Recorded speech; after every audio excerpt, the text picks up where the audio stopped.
Did you know that saving lives can create monsters? Ace discovered this horrible truth when he returned to check on the villagers he had rescued. The people he once saved were now walking around like empty shells. Their souls had been stolen by mysterious creatures called hollow beings. These ghostly monsters fed on gratitude and hope, making the people Ace saved perfect targets. The more grateful someone felt, the brighter their soul burned, and the tastier they became to these creatures. The hollows had been following Ace like bloodhounds, tracking every good deed he did.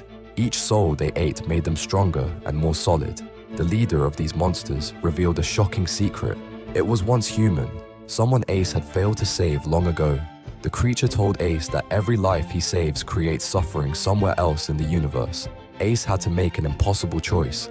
Using his exorcism powers, he separated all the stolen souls from the monsters and returned them to their bodies.